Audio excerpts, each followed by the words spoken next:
டிட்வா புயலால் பாதிக்கப்பட்ட இலங்கையை மீட்டெடுக்க பல சர்வதேச நாடுகள் முன்வந்துள்ளது. அதன்படி நிதி மற்றும் பொருள் ரீதியான நிவாரண உதவிகளை சில நாடுகள் வழங்கியுள்ளதாக தகவல்கள் வெளியாகியுள்ளது.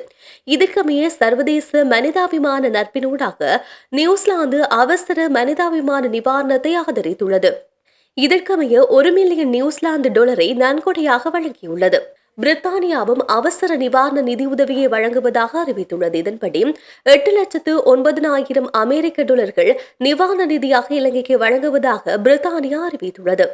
குறித்த நிதியானது செஞ்சிலுவை சங்கம், ஐக்கிய நாடுகளின் இலங்கைக்கான அமைப்பு மற்றும் உள்ளூர் பங்காளிகளுடன் இணைந்து அவசர பொருட்கள் மற்றும் உயிர்காக்க உதவிகளை வழங்குவதற்காக பயன்படுத்தப்படும் என இலங்கைக்கான பிரித்தானிய உயர்ஸ்தானிகர் ஆலயம் தெரிவித்துள்ளது. இதேவேளை சீன அரசாங்கமும் இலங்கைக்கு 1,00,000 அமெரிக்க டாலர்களை நன்கொடையாக வழங்குவதாக அறிவித்துள்ளது.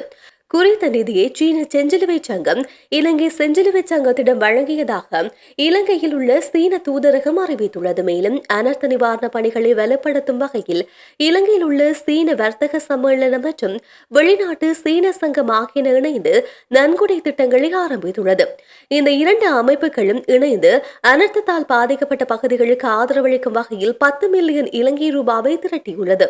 மேலும் இந்தியா, பாகிஸ்தான் ஆகிய நாடுகளும் இலங்கைக்கு பாரிய உதவிகளை செய்துள்ளமை குறிப்பிடத்தக்கது.